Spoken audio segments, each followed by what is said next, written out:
ഉണ്ണികൃഷ്ണൻ പോറ്റിയുടെ വീട്ടിൽ പോയത് ഒരു ചടങ്ങിൽ പങ്കെടുക്കാൻ വേണ്ടിയായിരുന്നുവെന്ന ന്യായീകരണവുമായി ദേവസ്വം മുൻ മന്ത്രി കടകംപള്ളി സുരേന്ദ്രൻ. ഒരു ഭക്തൻ എന്ന നിലയിലല്ലാതെ തനിക്ക് പോറ്റിയെ അറിയില്ല എന്നും പോറ്റിയുടെ വീട്ടിൽ പോയത് സ്വാഭാവികമായ കാര്യമെന്നും പ്രതികരണം.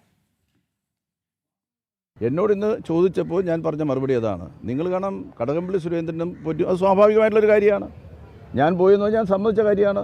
ആ ചിത്രത്തിൽ എന്താ ഉള്ളത്? പോറ്റിയുണ്ട്, പോറ്റിയുടെ ഭാര്യയുണ്ട്. പറയട്ടെ, ഞാൻ പറഞ്ഞോട്ടെ. പോറ്റിയുണ്ട്, പോറ്റിയുടെ ഭാര്യയുണ്ട്, പോറ്റിയുടെ സഹോദരിയുണ്ട്, അവിടെ ഭർത്താവുണ്ട്, ആ കുടുംബത്തിലെ അമ്മയുണ്ട്, എല്ലാവരും അടങ്ങുന്നതായിട്ടുള്ളൊരു ചിത്രമാണ്. അവിടെ ഒരു ഫംഗ്ഷൻ നടന്നു. 8 വർഷത്തിന് മുമ്പ് നടന്നൊരു ഫംഗ്ഷൻ എന്താണെന്ന് എനിക്ക് ഓർമ്മയില്ലാന്ന് ഞാൻ പറഞ്ഞു. ഞാൻ വിചാരിച്ചത് ഏതോ ഒരു ചെറിയ കുട്ടിയുടെ ഫംഗ്ഷൻ എന്നല്ല, ഒരു വലിയ കുട്ടിയുടെ ഫംഗ്ഷനാണ് നടന്നത്. അപ്പൂപ്പൻ്റെ ഫംഗ്ഷനാണ് നടന്നത്. അത് ഇന്ന് ഒരു ചാനൽ പുറത്തുവിട്ടതായിട്ടുള്ള ഫോട്ടോ കണ്ടപ്പോഴാണ് എനിക്ക് മനസ്സിലായത് ശരിയാണ്. പോറ്റിയുടെ അച്ഛൻ്റെ 70-ാം വയസ്സാണോ 84-ാം വയസ്സാണോ, ഇനി അതിന് തർക്കം ഉന്നയിക്കണ്ട.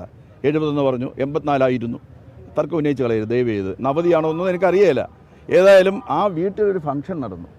ആ ഫംഗ്ഷനിൽ പങ്കെടുക്കാനായിട്ട് അന്നത്തെ പോറ്റി എന്നെ ക്ഷണിക്കുകയാണ്. ഞാൻ അടിവരയിട്ട് പറയുകയാണ്, അന്നത്തെ പോറ്റി എന്നെ ക്ഷണിക്കുകയാണ്. ഞാൻ നിങ്ങളോട് പല പ്രാവശ്യം പറഞ്ഞിട്ടുണ്ട്, ഈ 2025 ഇതുമായി ബന്ധപ്പെട്ടിട്ടുള്ള വാർത്തകൾ പുറത്തു വരുന്നത് വരെ ഈ പോറ്റിയെ സംബന്ധിച്ച് ഒരു ശരിയായിട്ടുള്ള ഡിവോട്ടി എന്ന നിലയിലല്ലാതെ എനിക്ക് ഒരു തരത്തിലും അയാളെ പരിചയമില്ല.